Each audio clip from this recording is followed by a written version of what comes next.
Boa tarde a todos. O meu nome é Arnaldo Paixão, sou casado com a Claudina e a Marisa pediu-me se eu poderia dar um pequeno testemunho do contacto que eu tive com a nova era. Eu fui criado, se calhar como a maioria das pessoas da minha geração, numa família cristã católica. Fui batizado. Curiosamente não fiz o crisma na altura, fiz depois já em adulto, porque lá está, os meus pais, embora fossem os dois batizados, não praticavam. Ao fim e ao cabo eu tive alguma caminhada na fé por via de uma tia que vivia connosco, uma pessoa de profunda fé, e portanto, conforme a Marisa dizia, que falava nas crianças, quando nós temos alguém na nossa família que tem fé e que dá o testemunho e que dá a semente, é uma grande graça, porque a mim serviu-me. Eu depois fui fazer o meu percurso todo de erros, mas a semente que essa minha tia tinha deixado em mim, depois veio frutificar mais tarde. Porque mais do que as palavras, eu lembro-me que ela fazia jejum, tinha este crucifixo, que era dela, ia à missa, rezava e sabia na ponta da língua os princípios da fé cristã católica. Esse é que é o testemunho.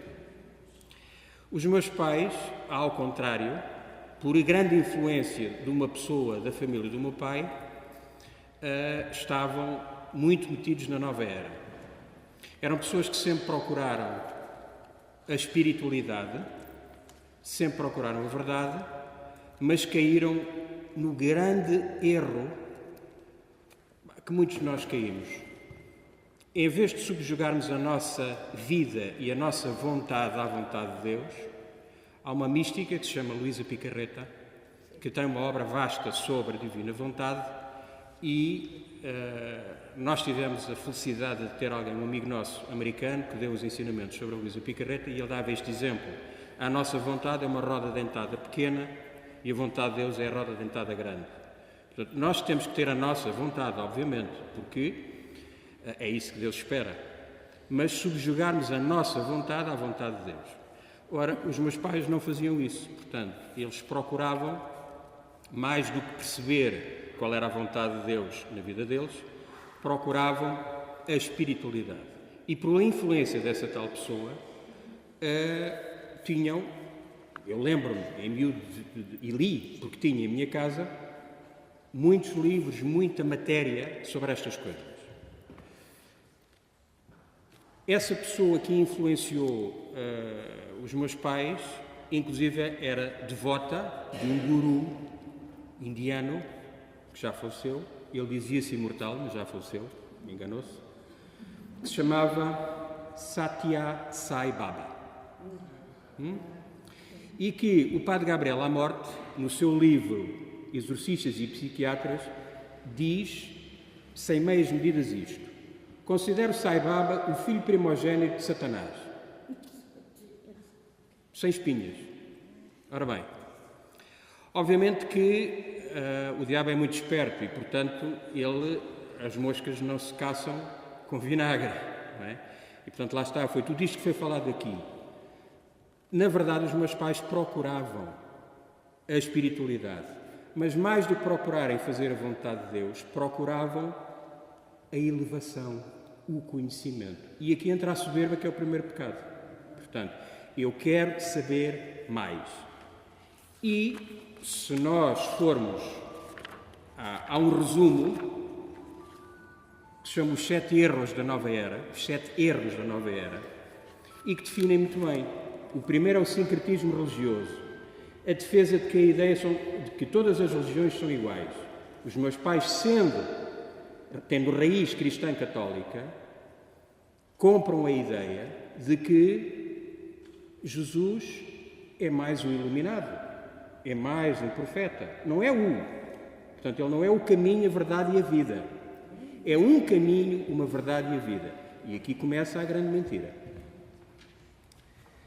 Depois, o gnosticismo, estou a falar dos 7 erros da nova era, que defende que é o conhecimento que nos leva à salvação. Não há pecado. O pecado é a ignorância, conforme já foi dito aqui. Portanto, não há a noção de pecado. Eu ainda não atingi um patamar de conhecimento para não cometer aqueles erros. Mas não há, de forma nenhuma, nem pecado, nem remissão, nem pena, nem, e por consequência, nem salvação. Panteísmo. Tudo é Deus. E depois, dentro disto, o conceito do vitalismo também já foi falado. Não há distinção entre Criador e criatura. É tudo igual. Reencarnação. E esta é uma das armadilhas melhores, porque realmente eu digo assim, e está-vos a falar um homem que, se calhar um dia eu poderei dar esse testemunho, se a Marisa entender, eu fui viciado em sexo. Portanto, eu tive um primeiro, entre aspas, casamento, porque não era casamento, foi só pelo civil, destruí esse casamento, fiz todos os disparates que um homem pode imaginar, portanto, desde prostitutas, masturbação, pornografia, fiz isso tudo. E, portanto, eu não tinha essa noção de pecado. Obviamente que a reencarnação era uma maravilha, porque eu podia ser um rapaz mais ou menos mal comportado, mas depois, na outra vida, eu logo corrijo as coisas. Mas não funciona assim. Não é? Aliás, a própria Bíblia diz-nos: só há uma morte, só há uma vida, a vida eterna. Isto está lá muito claro. Magia, poderes ocultos, terapias alternativas, invocações, mantras. E depois entra sempre muito a ideia de que eu sei uma coisa que tu não sabes. Eu sei uma coisa que tu não sabes. Eu estou num patamar e depois aqui entra a nossa vaidade. Portanto, eu consigo te explicar determinadas coisas e consigo fazer determinadas coisas que tu não consegues. Porque eu já estou mais à frente. Eu já vi mais do que o que tu viste. E, portanto, isto é pura soberba. E depois, por fim, como já se falou, a idolatria do eu, que é o contrário da humildade. Ora bem, nessa minha infância e juventude, portanto, eu tive contacto com isto, tive contacto com Rosa Cruz, portanto, os meus pais liam, alguém há bocado perguntou o que era a Rosa Cruz. A Rosa Cruz é uma sociedade secreta, muito parecida com uma sociedade secreta que já foi falada aqui, que é muito conhecida. O nome é apelativo, porque fala em rosa, eles próprios dizem que a rosa vem de Nossa Senhora, a cruz vem de Cristo. Mas depois, na sua prática, tem uma série de coisas que não são nem mais nem menos do que ocultismo e magia. E, portanto, fazem uma boa caldeirada e apresentam aquilo como uma coisa muito boa, com os princípios muito bons, mas depois tem o veneno todo por baixo. Aliás, a própria descrição diz que é uma mistura de cristianismo com esoterismo. Acreditam na reencarnação, é uma sociedade secreta e, como também foi falado aqui, tem rituais de iniciação.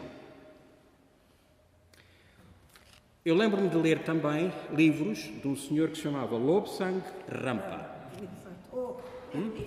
O terceiro olho.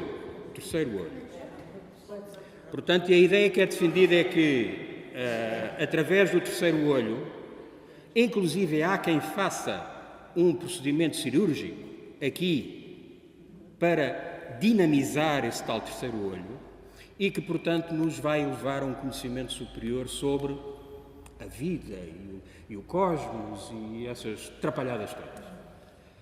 O curioso, e vejam o cuidado que nós devemos ter, o curioso é que nós caímos facilmente nas maiores esparrelas, porque quando foi feita uma investigação quem era este senhor Lobsang Rampa, ele não era nem mais nem menos do que um inglês filho de um canalizador. De um canalizador. De um canalizador. E a história que ele contou, quando foi confrontado com isto, é que estava uma vez a tirar uma fotografia, caiu de uma árvore e, quando acordou, viu um monge budista que veio até ele e, portanto, lhe passou esse testemunho dele dar esses ensinamentos. E, portanto, vejam, isto foi best-seller, na altura. Não é? E, portanto, uma geração inteira andou a ler lixo, porque é uma coisa, eu não lhe quero chamar outro nome, porque não quero ser mal criado, mas é lixo. E uma geração inteira andou a ler isto, e obviamente que vejam, eu era jovem, o efeito que isto faz. Porque todas estas ideias ficam cá atrás, no subconsciente.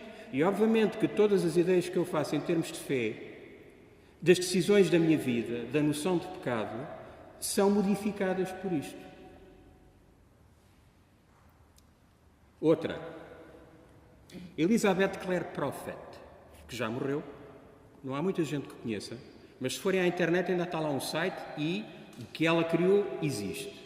E isto é apenas uma das muitas seitas que surgiram. Portanto, de uma senhora, ela era casada, em que ela diz que recebia mensagens de Jesus e que tinha sido nomeada, portanto, para ser a profeta agora daqui. Bem, até aí, a Igreja tem místicos, quer dizer, isso só por si não faria mal dela.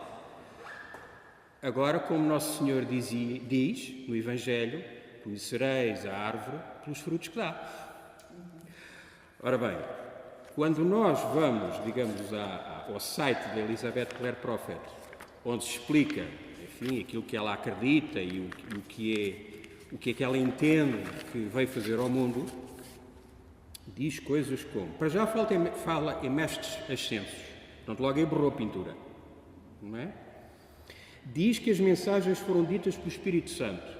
Espírito Santo e mestres ascensos não cabem na mesma casa.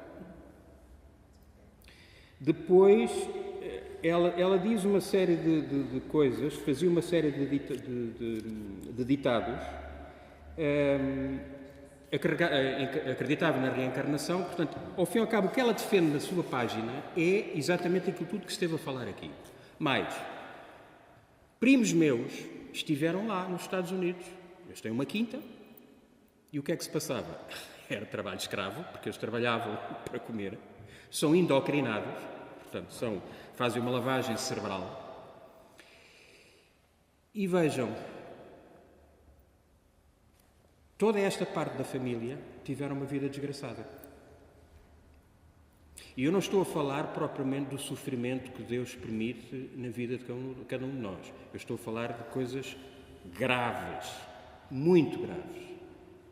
E, portanto, eu vi, à minha frente, os frutos de todos os sítios onde a mãe andou e onde os filhos andaram.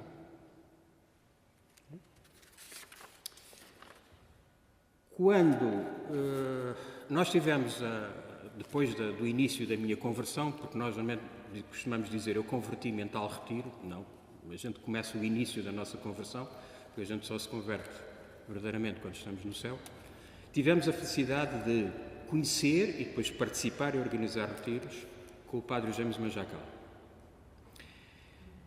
Que para nós foi uma grande bênção porque nos deu uma base catequética em termos da Igreja Católica certa, e quando eu digo certa, nós temos que olhar hoje para o mundo em que vivemos e para a Igreja e para o que está a ser dito na nossa Igreja hoje, com profundas heresias, e portanto eu considero que isso foi uma grande graça. Porquê?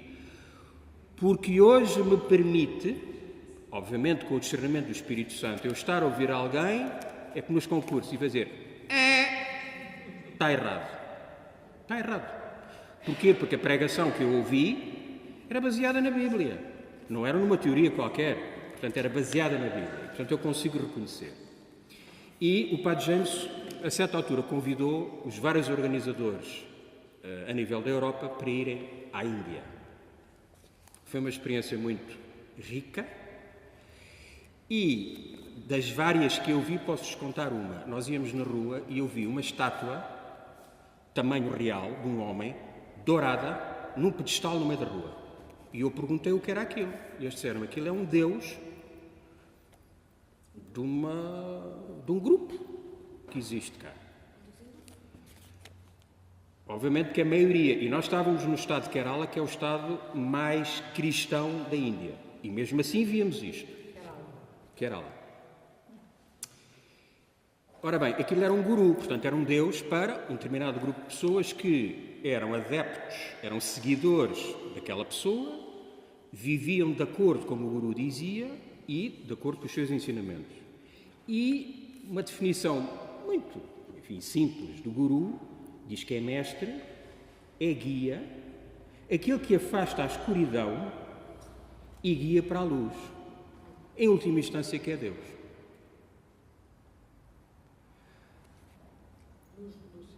A luz de Lúcifer, exatamente. O Padre James fez-nos um teste muito engraçado.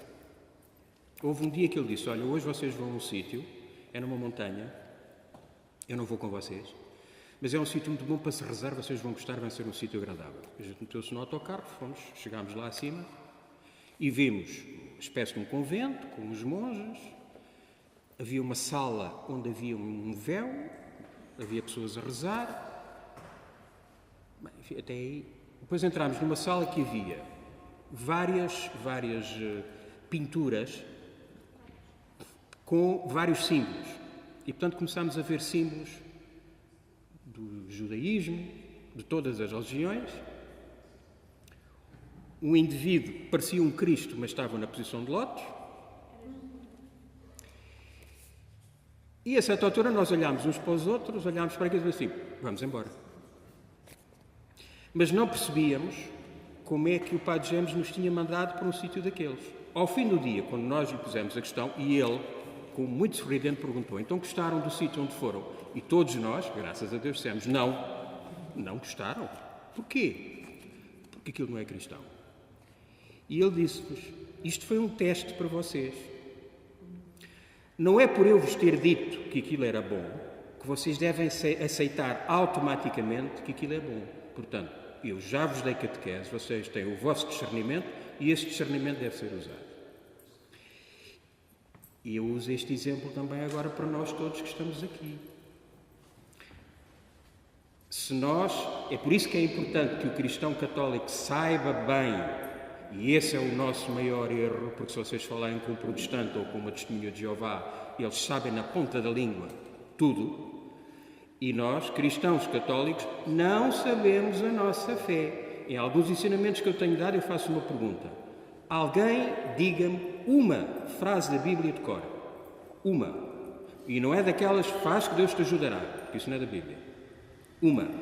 E muitas pessoas não sabem. As pessoas não sabem a fé. Logo, não sabem reconhecer os perigos. Como não sabem quais são os sinais de trânsito, não sabem reconhecer que ali está um perigo. Relativamente a isto tudo, leio-vos, por exemplo, Mateus 23, 8 a 12. Quanto a vós, não vos deixeis tratar por mestres, pois sou eu o vosso mestre, e vós sois todos irmãos. E na terra a ninguém chameis Pai, porque um só é o vosso Pai, aquele que está no céu. Nem permitais que vos tratem por doutores, porque um só é o vosso doutor, Cristo.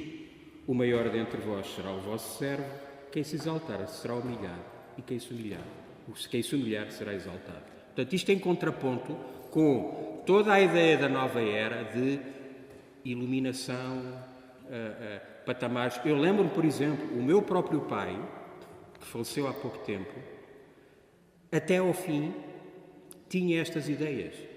Ele dizia-me, tu estás preso no dualismo, entre o bem e o mal. Porque uma das questões principais da nova era é que não há esta noção, a verdade do bem e do mal. E ele dizia, tu estás preso no dualismo. E vejam, há bocado havia alguém que dizia, bom, mas eu digo às pessoas, mas as pessoas não me ouvem. É muito difícil.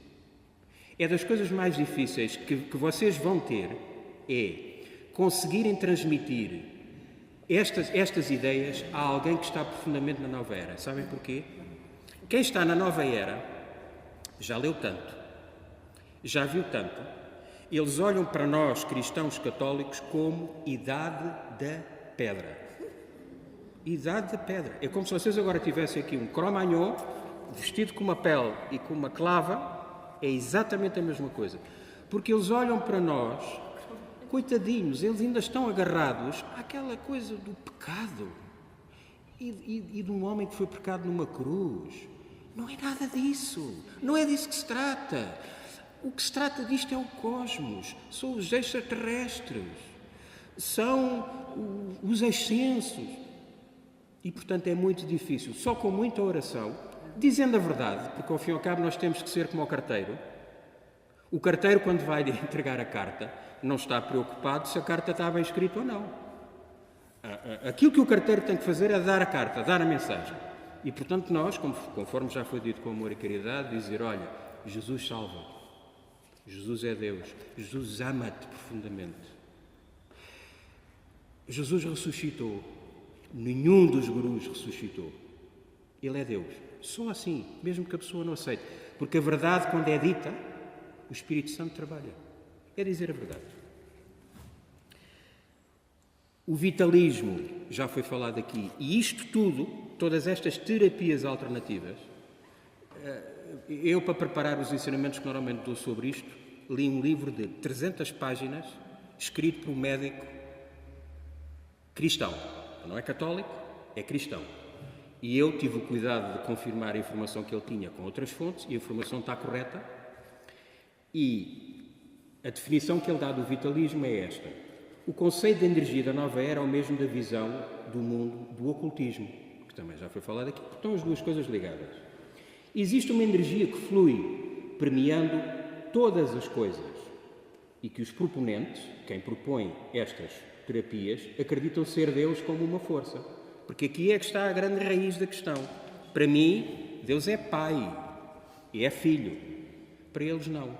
Deus é apenas um fluido, uma força que por aí anda e que está em todo lado. E que se encontra igualmente no homem também. Lá está a outra história de pôr o homem não é a coroa da criação.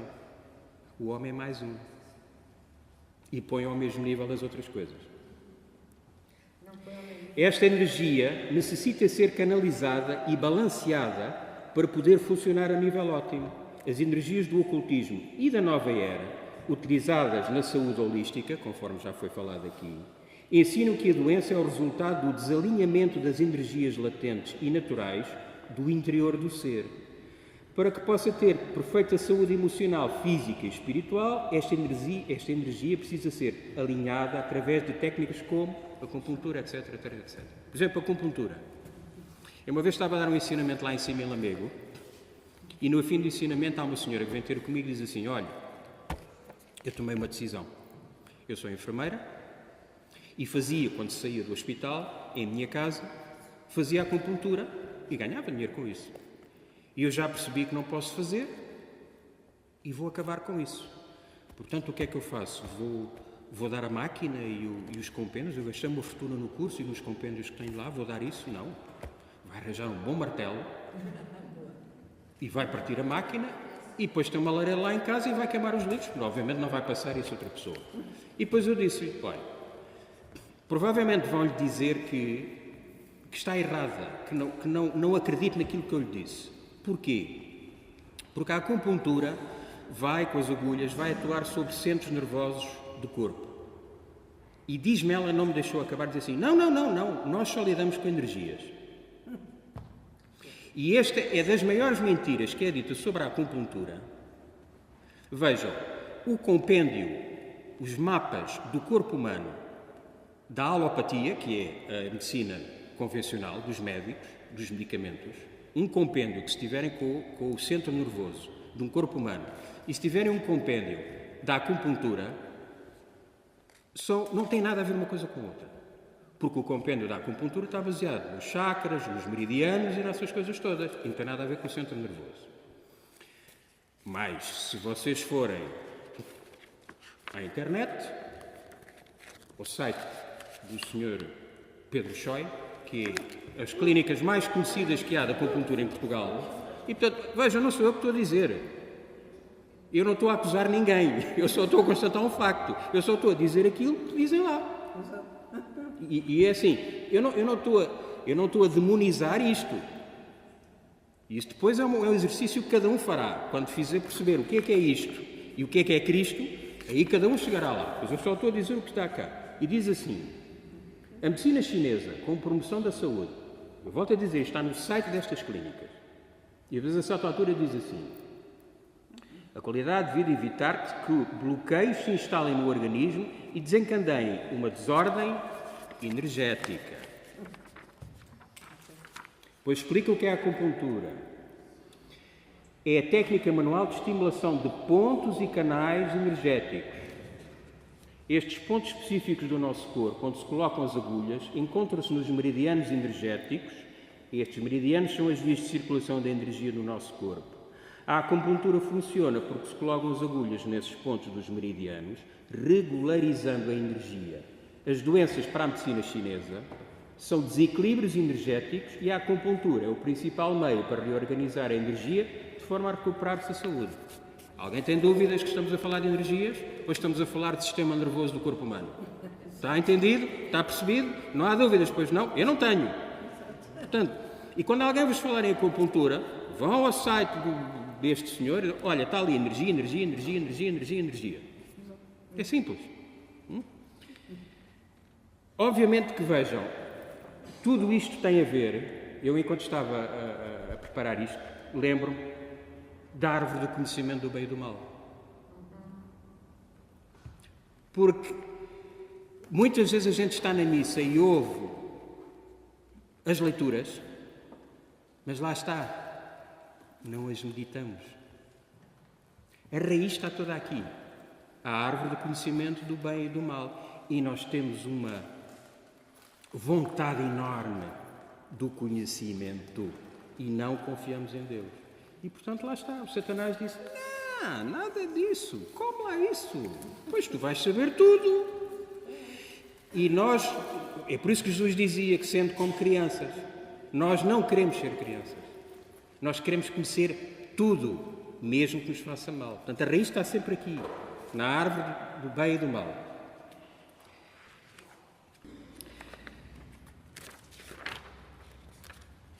Só para vos dar uma ideia, já se falou aqui, eu do hinduísmo não vou falar muito, porque assim, o hinduísmo está tão a leste do paraíso que nem vale a pena falar muito. Só vos digo, por exemplo, que se procurarem, há quem diga que eles têm 330 mil deuses e outros sítios dizem que têm 330 milhões. Portanto, diverge dos sítios. Na verdade, o hinduísmo tem, eles acreditam que há um Deus, há um ser, e que depois tem diversos avatares, tem diversos deuses, que são diversos reflexos desse Deus. Mas, conforme já foi falado aqui, o karma, os yogas, que eles dizem como caminhos para atingir a libertação, tudo isso entra em confronto direto com o que é o cristianismo. Portanto, se eu vou fazer uma terapia, porque vejam, para que vocês perceberem a raiz principal, porque é que todas estas terapias não devem ser usadas por nós, é esta. Todas elas se baseiam no hinduísmo e no budismo. A sua raiz está no hinduísmo e no budismo, que acreditam as duas no vitalismo. Deus não é pai nem filho, mas é uma força. Logo, a sua raiz está em confronto direto com a fé cristã. Logo, eu não faço. E a pergunta que eu vos faço é esta: valerá a pena a cura a qualquer preço? Eu tenho um filho que está às portas da morte. Não é legítimo que uma mãe tente a cura para o filho a qualquer preço?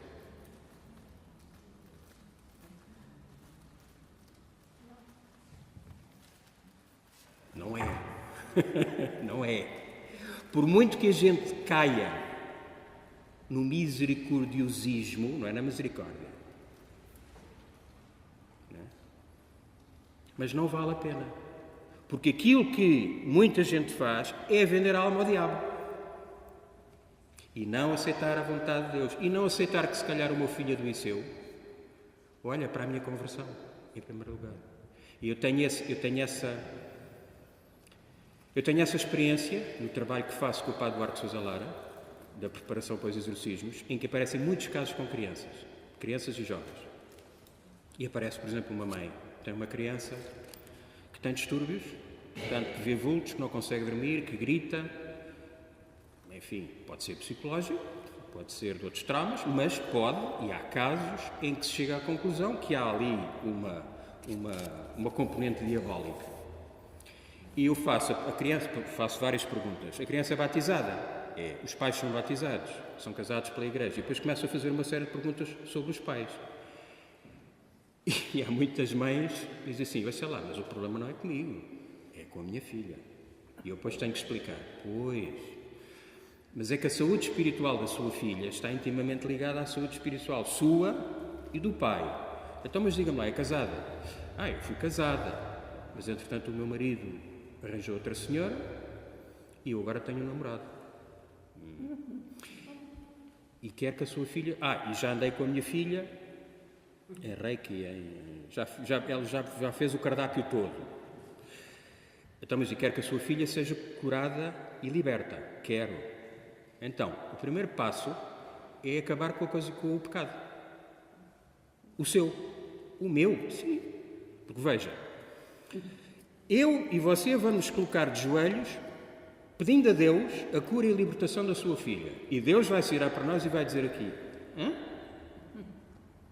Porque a primeira condição é estar minimamente em estado de graça, porque senão Deus olha, enfim, com misericórdia, mas diz, mas meu filho, tu queres jogar, mas não cumpres as regras. E digo-vos que, hoje em dia, muitos sacerdotes dentro da igreja parece que têm um medo de dizer a verdade nua e crua às pessoas, por respeito humano. A experiência que eu tenho tido é esta.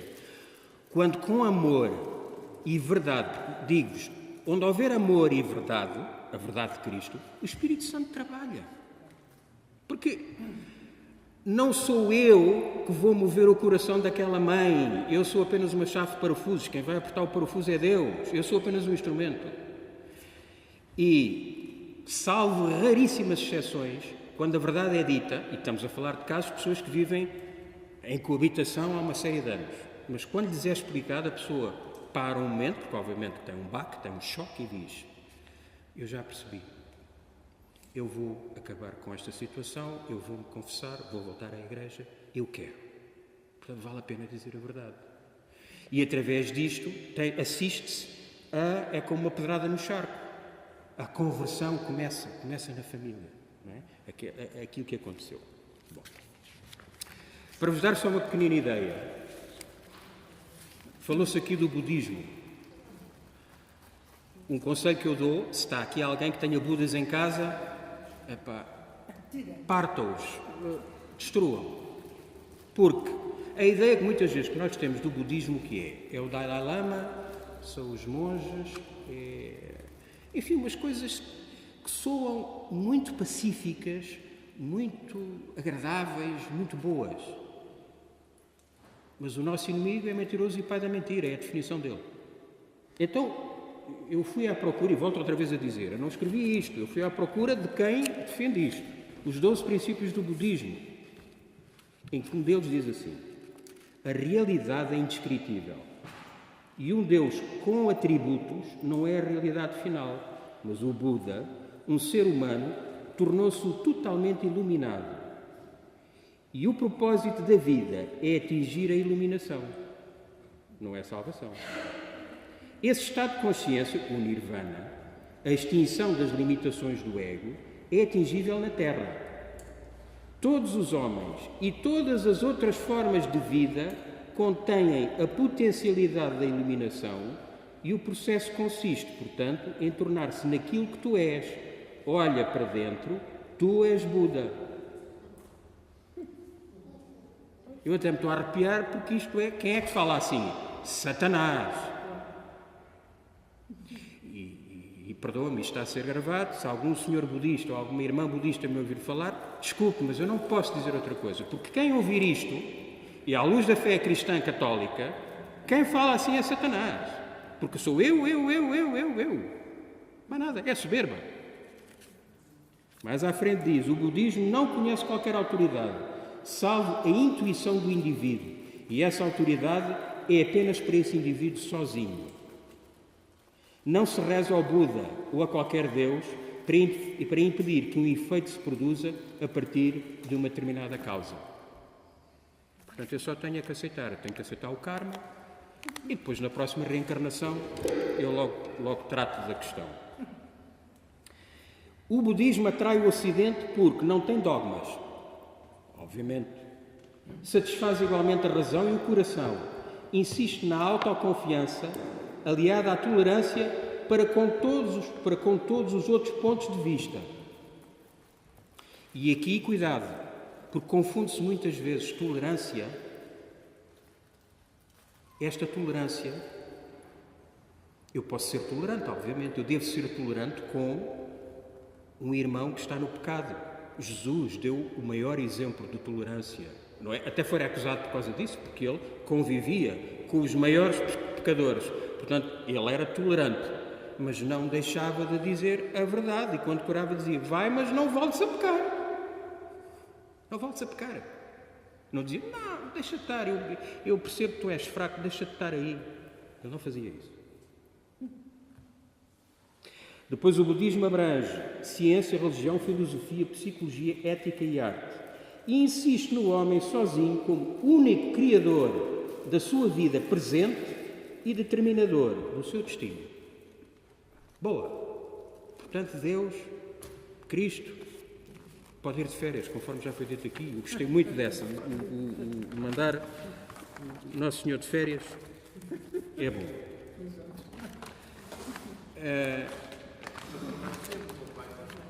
Como? Pois. Eu vou-vos só para dar uma pequenina ideia. A questão das terapias alternativas ligadas à nova era é como um fungo. Está sempre a aumentar. Conforme já foi explicado aqui. Porque, por exemplo, vejam, a acupuntura, não há só acupuntura com agulhas no corpo. Fazem aqui, depois fazem reflexologia, por exemplo. Na posição de lótus, as pessoas dizem, o yoga eu só faço, conforme já foi dito aqui, que faz os esticamentos e aquelas coisas. Mas vocês acham que quem fez a posição da cobra, do mocho e todas as posições é que não tem um significado espiritual? Claro que tem. Até porque, vejam, quando eu ponho na posição de lótus e faço isto, já estou a fazer reflexologia, canalização de energia. É o que fazem. Só isto. Não é nada. Vou-vos dar alguns nomes só para vos chamar a atenção. A acupressão, que é uma forma de acupuntura. A acuterapia, isto está por ordem alfabética. Aikido, portanto, todas as artes marciais são, a sua raiz é contra a fé cristã católica. Lá está, vem do taoísmo, do budismo, do shinduísmo, de todas essas religiões orientais. E a raiz está lá, e lá está. E tem uma prática espiritual. Porque todos os movimentos, toda a canalização de energia que é feita nas artes marciais é baseada no vitalismo e nestas espiritualidades. Aromaterapia. Tu cheiras umas coisas e vais ver que vais ficar bem. A Ayurveda, que é a medicina tradicional indiana. Biorritmo, que esteve na moda há umas décadas atrás, agora não se fala muito. Alguém se lembra quando nós éramos pequenos que faziam uma agulha e uma linha na mão para ver quantos filhos, se é rapaz, se é rapariga? Eu já falei a várias pessoas nisso e as pessoas olham para mim e dizem assim, então, mas isso tem mal? Tem. Isso é o pêndulo, é a adivinhação. E se tu leres o Deuteronômio 18, é porque estes problemas já são antigos, isto não é de agora, isto já vem lá de trás. Se vocês lerem o Deuteronômio 18 e vejam, quando nós rezamos a oração de libertação por pessoas que têm distúrbios diabólicos, lê-se uma leitura do Deuteronômio, um salmo e depois o Evangelho, onde é feito, onde é dito, os que acreditam farão os sinais. Mas quando se lê no Deuteronômio 18:10, é porque está lá tudo, a questão é esta, e voltamos outra vez à mesma questão. Nós não conhecemos a nossa fé. Não conhecemos. E depois não sabemos identificar. Diz assim, e mais vos digo, isto é tão verdade que há casos em que pessoas têm distúrbios diabólicos, eu não preciso de chegar à oração de libertação. Basta ler isto. E vejam, não é preciso chegar ao Evangelho. Basta ler isto. E as pessoas começam-se a manifestar. Começam a arrotar e aos berros e a vomitar. Só lendo isto. Ninguém no teu meio faça passar pelo fogo o seu filho ou a sua filha. Portanto, isto tem a ver com as culturas pagãs que faziam sacrifícios humanos. Ou se dê encantamentos, augúrios, à adivinhação, à magia, ao feiticismo, ao espiritismo, aos sortilégios, à evocação dos mortos, porque o Senhor abomina todos os que fazem tais coisas. É claro. Então, e os vedores, aqueles que descobrem água, como é que é? Isso é adivinhação? É. Porque senão, eu por acaso, é curioso estar a falar isso porque eu tenho isto aqui na lista. Se a questão estivesse na vara, eu ia ali ao supermercado, tinha lá uma vara num saquinho de plástico, pegava na vara e ia fazer isso. Portanto, a questão que está ali é que quem faz isso invoca, ou, já foi falado aqui na questão dos sensitivos, aquelas pessoas que têm uma sensibilidade especial. Isso é uma forma de magia. Isso é uma forma de magia. E, portanto, eu estou a dar aso e estou a usar isso para ganhar dinheiro. Porque se estivesse na vara, a vara é apenas um instrumento da magia. Até porque, veja, na maioria das práticas de magia, porque que as bruxas usam sangue de galinha, terra de cemitério? Porque muitas vezes tem que haver um composto físico para servir de suporte à magia. E ali o suporte para aquela magia é a vara. A pessoa pode dizer assim, mas qual é o mal? Eu estou a fazer um bem, vou descobrir água. Mas não deixa de ser magia. É magia. É magia, é magia. E é assim, eu nem me perco nisso, porque há uma leitura da Bíblia que diz, não te percas nos porquês. Porque se é magia, para mim já está cortado. Aquilo é uma forma de magia. Então, se é uma forma de magia, eu não vou compactuar com isso. É tão simples como isso. Não há branca nem é preta. Não há branca nem é preta. Portanto, aqui pode dizer, aliás, por exemplo, o Reiki. O Reiki há muita gente que diz que é uma forma de magia branca. Mas é mais que isso. O Reiki, inclusive, é pior. É claramente satânico. Cura prânica, florais de Bach, que também, eu alerto-vos, muitas ervanárias, as ervanárias antigas, eram só ervanárias. Portanto, eu se tomar um chá que tem propriedades calmantes, ou para o meu estômago, ou para a digestão, louvado seja Deus. Porque é as particularidades daquela planta. Agora, quando eu pego naquela planta e meto numa infusão com álcool e ponho um rótulo e digo, porque vejam, a questão sempre que está aqui é sempre a raiz, é o que está por baixo. Quando eu digo que aquilo é um floral de Bach e quando tu estiveres com depressão, se cheirares isto, que a depressão passa, já não é ervanária, já não é. Eu já lhe estou a pôr uma questão mística, espiritual, naquilo. Eu estou a pôr a minha fé, a minha confiança, em vez de ser em Nosso Senhor Jesus Cristo, numa coisa que eu vou cheirar. Macrobiótica, que também teve na música New Age, e há uns CDs daquela música que se ouve assim uns regatos e uns... Bom, eu confesso que essa música, quando eu ouvia isso, às vezes dava-me sono e às vezes o que me dava era vontade de fazer xixi, porque eu ouvia água e dava-me era vontade de fazer xixi, mais nada.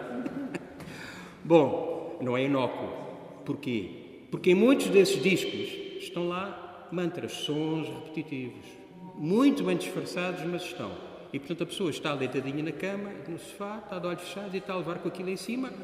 E, portanto, obviamente, de uma maneira subreptícia, acaba por ser influenciada por isso.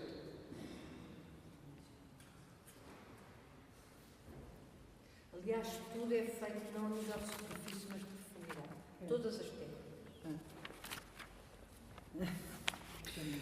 Se nós virmos... Bom, se forem ao catecismo, eu não vou ler porque tem muita coisa, mas se forem ao catecismo, o catecismo, há bocado falou-se aqui no catecismo e no Concílio Vaticano II, a Igreja tem um documento que se chama Jesus Cristo, o Corredor da Água Viva, e eu na altura, em tempos, quando estava a preparar os ensinamentos para estas coisas, fui lê-lo e confesso que tive uma desilusão. Porquê? Porque não diz nada. A coisa mais veemente que diz é no fim do documento e que diz assim: todas estas terapias e todas estas espiritualidades, eu estou a falar para o umbigo. Exatamente, é isto.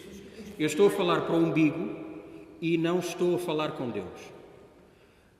Mas, conforme é dito na Bíblia, o meu povo morre por falta de conhecimento. Quando nós não dizemos estas coisas, preto no branco, sem espinhas, é muito difícil. Quer dizer, quando eu tenho um documento da Igreja que me põe de forma ténue, bom, aquilo não é bom, mas também não é assim tão mau. A pessoa fica, bom, mas então em que é que ficamos? E infelizmente, o catecismo acaba por ser bem mais claro no que fala do ocultismo, em que diz de forma clara. Catecismo da Igreja Católica. O Catecismo da Igreja Católica, ele tem...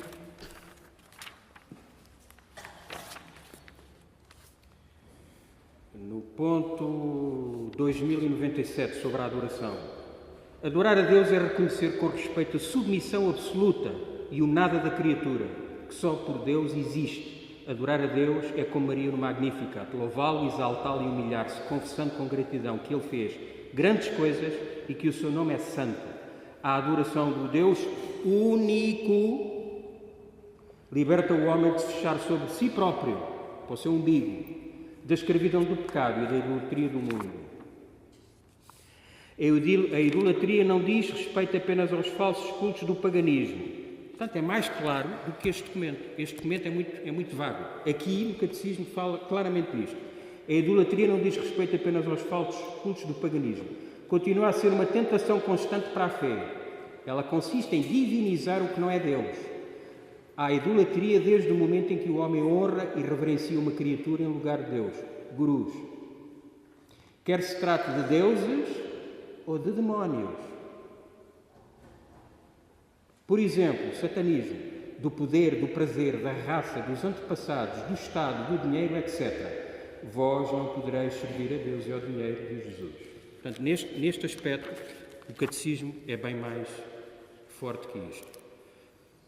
Alerto-vos também, por exemplo, já foi falado aqui, muitas clínicas, hoje há muitos espaços pelo país, por exemplo, antigos centros comerciais, que faliram, porque os grandes centros comerciais, quando abriram, roubaram o negócio todo. É como uma coisa que chupou. Tudo o que era pequeno comércio e pequenos centros comerciais, fecharam tudo. E então o que é que fizeram?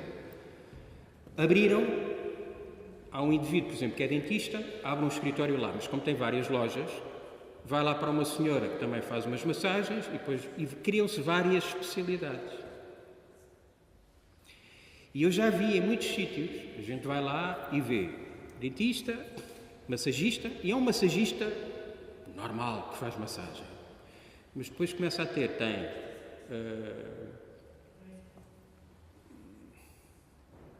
osteopatia, e a osteopatia, eu diria que é das poucas que podem ser praticadas. Eu tive uma experiência com a Claudina, ela tem problemas de coluna, e quando foi à massagista, a massagista aconselhou que ela fosse à osteopatia.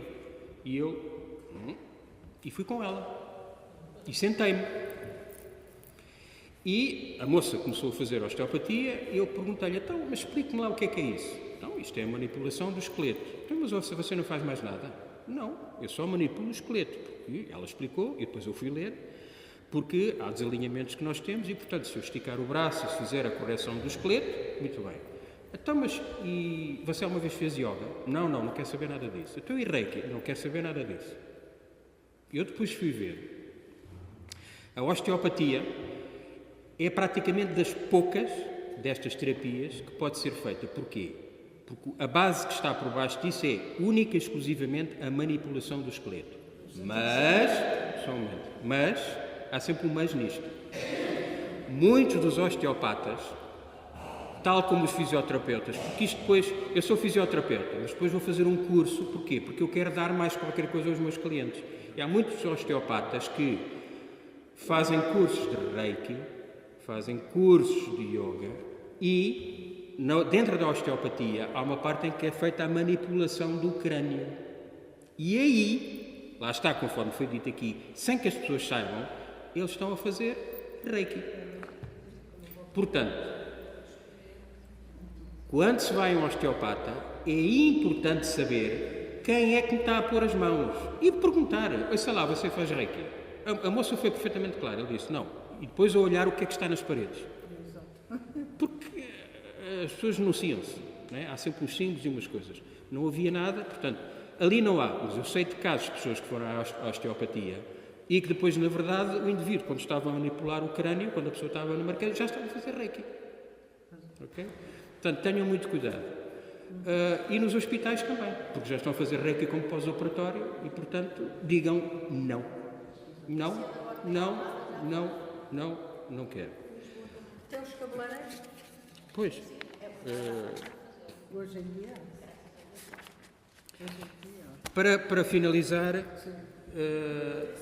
digo-vos, só um momentinho, para finalizar digo-vos uma coisa. Neste Ministério de Cura e Libertação, eu posso-vos dar, para vocês terem uma ideia de como as coisas estão, eu já tentei várias vezes baixar dos 1000 e-mails e não consigo. Portanto, eu neste momento tenho mais de 1100 e-mails para responder. E todos os dias chegam 10, 20 novos e-mails. Obviamente que nem todos esses e-mails, há uns que são apenas pedidos de oração, mas muitos, a esmagadora maioria, são pedidos de ajuda. E aquilo que eu vejo, na esmagadora maioria dos casos, é que por trás de distúrbios diabólicos, por trás de problemas graves que as pessoas têm, não só o ocultismo direto, bruxaria, feitiçaria, magia negra, satanismo, o que seja, as terapias alternativas estão por trás disso. E quando nós rezamos pelas pessoas, e nomeadamente, por exemplo, casos de reiki, quando inclusive a gente tenta que as pessoas façam, no início, antes da oração de libertação, em que se faz como se faz no batismo, que se diz renuncias a Satanás e renuncias. Há pessoas, quando chega à altura em que se diz renuncias ao espiritismo, à feitiçaria, e depois, em alguns casos, eu acrescento à nova era, e quando eu falo em reiki, há pessoas que bloqueiam e não conseguem negar, não conseguem dizer. E mais, e depois, quando se está a rezar por essas pessoas e se fala no espírito do reiki, elas manifestam-se. Portanto, estas terapias alternativas são uma entrada para distúrbios diabólicos. Não é só ir à bruxa, não é só ir à feitiçaria. Todas estas terapias, porque vocês vejam, eu li-vos há bocado a base do budismo, por exemplo, e do hinduísmo. Se a raiz é esta, quem é que lá vai entrar? É o exemplo que eu costumo dar. Isto tem tudo a ver com uma questão de fidelidade. Há pessoas que dizem assim, vocês ouvem dezenas de vezes, mas qual é o mal? O mal é este. Eu sou casado com a Claudina. E digo-lhe, eu sou fiel. Ela é a mulher da minha vida. É a única. Mas às quintas-feiras, eu tenho ali uma amiga minha e vou lá passar umas tardes com ela. Mas é da Claudina que eu gosto. Quantas vezes nós, cristãos católicos, fazemos isto exatamente? Não. Eu sou carismático. Eu sou católico. Eu sou crismado. Eu fiz o crisma. Mas é como diz o ditado, de manhã na igreja, à tarde na bruxa. Não é? Porquê? Porque eu não percebi o conceito de fidelidade. Eu não percebi, lá está. Deus, eu sou um Deus ciumento. E nós não percebemos o conceito de fidelidade. Eu percebo o conceito de fidelidade quando toca a mim. Se a minha mulher me trair, aí eu sei o que é fidelidade e infidelidade. Eu sei afirmá-la. Agora, a minha fidelidade perante Deus, eu esqueço-a. Porquê? Eu tenho um problema para resolver. Se eu tenho a minha amiga que me diz que eu vou ali e resolvo, senhor, espera aí um bocadinho que eu já venho. E outro exemplo que eu vos dou é este. Quando alguém toca a campainha da vossa casa, o que é que vocês fazem? Olhar para o óculo. Quem é? Eu acho que ninguém normalmente abre a porta sem perguntar quem é. Aqui passa-se exatamente a mesma coisa.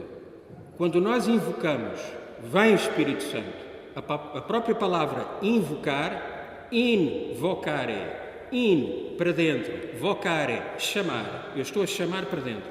Eu chamo o Espírito Santo. Eu sei quem estou a invocar. O Espírito de Deus. Quando eu ponho a minha confiança nestas coisas, é a mesmíssima coisa, porque a pessoa pode dizer assim, mas Sr. Arnaldo, desculpe lá, então porque eu por ir a isso, então os demónios vão entrar. E lê 1 de São Pedro.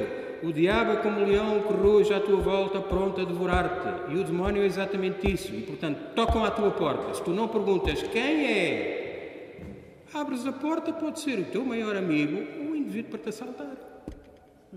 Costuma-se contar alguém que foi que disse, olha, eu tenho uma indivídua, ela adivinha o futuro. Ela não é bruxa, é só uma senhora que tem uns dons. Epá, eu fui lá e ela tem acertado em tudo. Tu devias lá ir. E o indivíduo não acreditava muito nessas coisas, mas foi. Eles chegam à porta, batem à porta e lá de dentro dizem, quem é? E o Mickey com ele diz assim, já começamos mal. Se ela adivinha tudo, ela devia saber quem é. Se ela está a perguntar quem é, não é? Já começamos mal. Exato. Portanto, basicamente, a ideia que eu vos quero deixar no fim disto tudo é a cura a qualquer preço, não, e a fidelidade a Deus e à fé cristã católica. Amém? Amém. Seja louvado o Senhor Jesus Cristo, para sempre seja louvado o Senhor Maria Santíssima.